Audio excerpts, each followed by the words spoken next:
Looming government shutdown, new tariffs, political violence, and the indictment of the former FBI director. Huge headlines out of Washington, D.C. this week.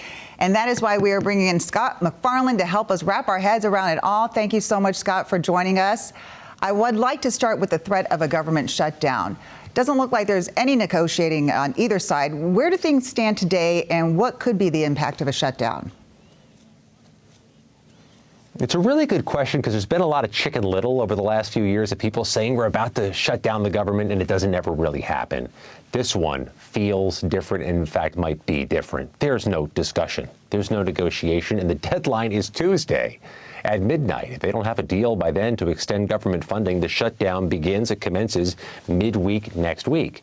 And we don't see both sides talking, and the Congress isn't coming back here until after the deadline, and they need to pass the bill to keep the government open. So this one feels inevitable, and you know how the pain is inflicted in a government shutdown. It's steady, but it's difficult to escape from.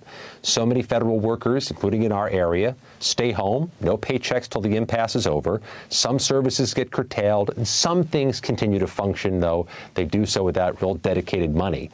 Veterans hospitals stay open. The Postal Service is not government funded per se. They'll keep delivering the mail, but lots of things go away. Yeah, and it's hard to bounce back from that, too. Well, let's talk about President Trump, too, who announced a new round of tariffs starting next week. What products could be affected there?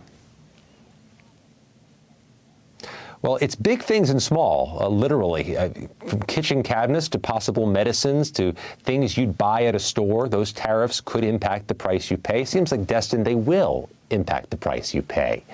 So some of that has an economic side effect, doesn't it? It could require some businesses to lay off staff or to raise their prices in a way that hurts their sales. It could have an economic impact that's broader. But all of this is potential nitroglycerin politically. You're almost there now, almost into campaign season in the midterm elections for primaries, including in our area. The economy always tends to transcend the other issues on the table, and in a very important sense, tariffs mean the economy is more on our tables than they used to be. Scott, he's talking about tariffs on pharmaceuticals, which I think we thought was untouchable at one point. Wasn't there a point there? Well, I mean, a lot of these tariffs are things we didn't think were going to be tariffed or negotiated so soon. Tariffs are gradual things. They tend to change over the course of many years. It's complex policy, takes extended negotiations. The speed with which these new tariffs are being proposed and enacted is breathtaking, disruptive, and disorienting. The president's supporters argue this is for the economic good, to bolster U.S. manufacturers, U.S. businesses, and create U.S. jobs. There's at least a short-term consequence, according to critics, if not a long-term consequence, what it does to the economy and what it does to prices for consumers. That's why all of this is inextricable from politics.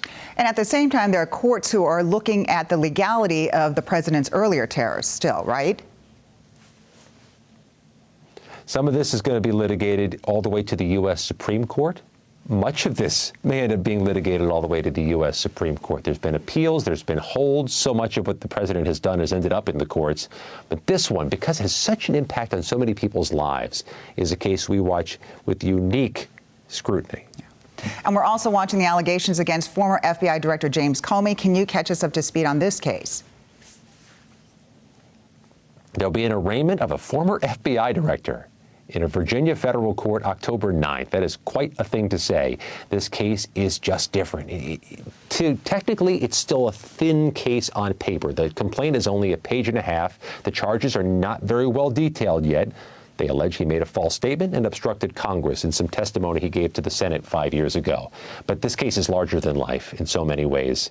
Put those charges aside. James Comey is a person with a unique political rivalry with President Trump, and the president today says he predicts more of his political opponents will soon face charges.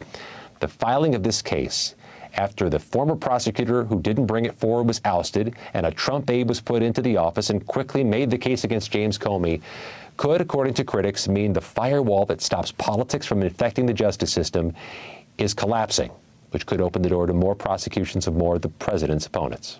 And James Comey took to social media today. What did he say in that?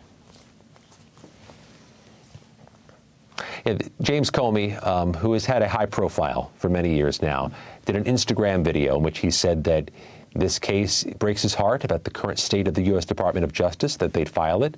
He says he is innocent and that he looks forward to trial. And he told his supporters to, quote, keep the faith. He has an attorney and he will be in court before a judge in about 2 weeks. All right. Thank you, Scott MacFarlane, reporting for us from Washington, D.C. We thank you for your time.